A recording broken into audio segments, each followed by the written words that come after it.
My name is Alexis Lambert. Welcome to Food, Faith, and Fortunes. Let's talk about communion. I'm going to read some from First Corinthians, starting at chapter 11, verse 23 through 29.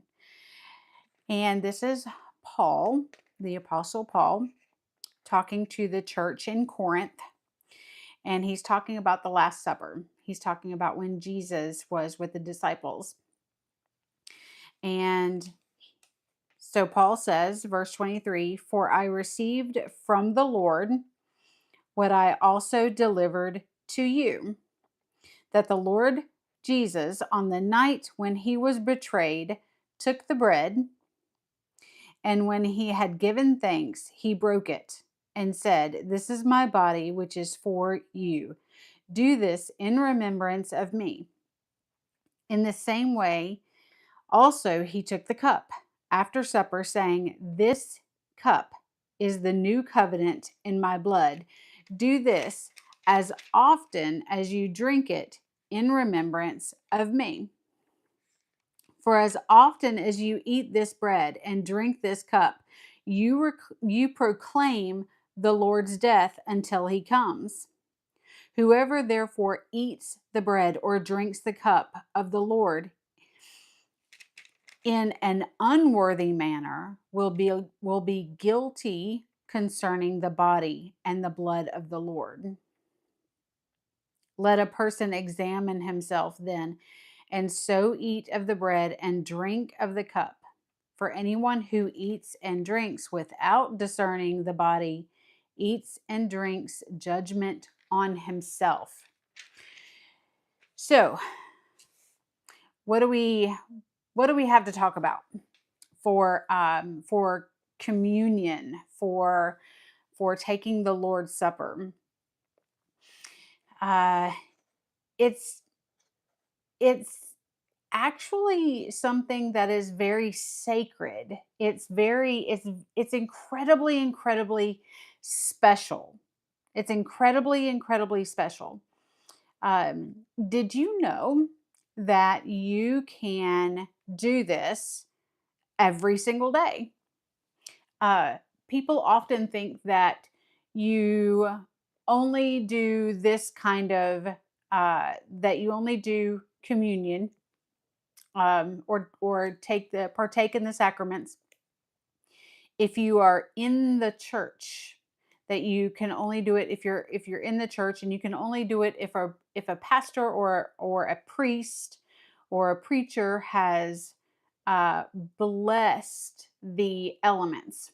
And that's actually not true, um, because just like Paul was just saying and was quoting Jesus, and these words are in red, so that means Jesus said this. Um, Do this as often as you drink it in remembrance of me. So that means as often as you do it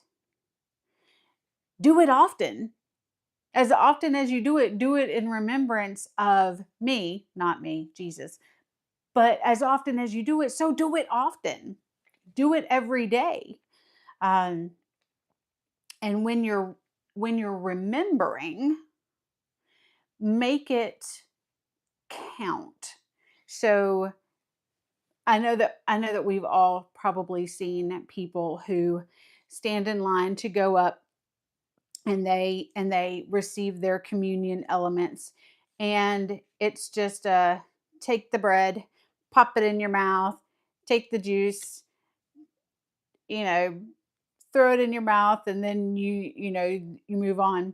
And there's not and there doesn't appear to be, and I'm not saying this in a I'm not I'm nobody's judge, but sometimes there doesn't appear to be a reverence to it.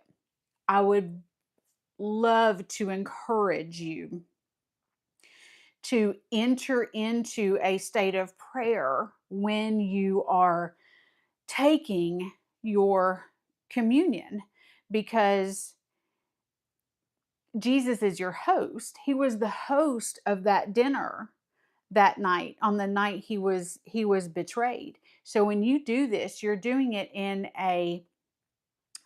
you're commemorating the night that he was betrayed, and you're commemorating the body that he sacrificed, um, for you. So the when you're taking the bread, which by the way should be, if we're doing it correctly, okay, and God's going to honor your heart, even if there is yeast in the bread, but it's supposed to be unleavened. It's supposed to be bread without yeast. But when you're taking the bread, that's the body. And so that should be a moment of thanksgiving for the breaking of the body. And so you can put yourself in that moment where you are imagining him looking at you, looking up from the cross and saying, "It is finished." But imagine yourself looking up at the cross, at him, and him looking up and looking at you from the cross and saying, "It is finished. The work that I was put up here to do for your sin, it is finished. And I did this for you." And then when you take that drink, when you take that sip of the juice, you're two things. You're affirming, you're recognizing the new covenant, okay? And a covenant is a lifelong agreement. It's a marriage, okay? It's a lifetime agreement. So you're giving recognition to that lifelong agreement, and you're reaffirming every time that you take that sip of the juice. You're recommitting, you're reconfirming, yes, I agree to your proposal of marriage, okay, but I agree to your proposal of being together in this lifelong eternal agreement of belonging to each other forever. Just like when I did that video on the bride of Christ, the groom presents the bride to be, with that cup of wine, and when she drinks it, that's her saying, "I agree." That's her saying yes to the marriage proposal. So when you take this little sip of wine or juice, right, of the new covenant, that's you accepting that cup of wine from the groom. Um, so, and then lastly, it's kind of like a tiny preview of the marriage supper of the Lamb. Um, and I'm not suggesting that that's what our banquet is going to look like, but in um, Revelation 19:9, where they say this is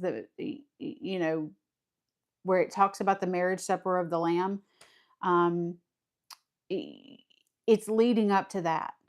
So, uh, oh, and one more thing.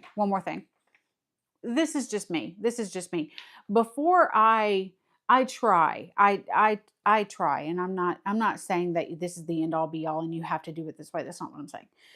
But before I approach the throne in prayer, I really try to um, I try to make it a habit to enter into this communion, to take the Lord's Supper and enter into communion, because I want to have my heart straight.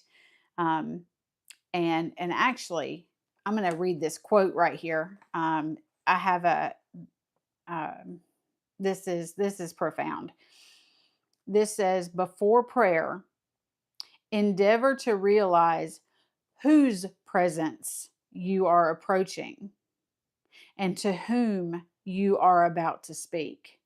We can never fully understand how we ought to behave towards God before whom the angels tremble. And that was Teresa of Avila. And Teresa of Avila was a 16th century nun, and uh, she was actually the first female doctor. She was proclaimed. She was canonized and proclaimed the first female doctor in by the Pope, I think, in 1970s. But she was very, very, very dedicated to prayer, and I think that quote is just profound. So it's not just some bread and juice that you drink. So I would encourage you to just go deeper with it. So that's all I have for this. Have a great day. Thanks for watching.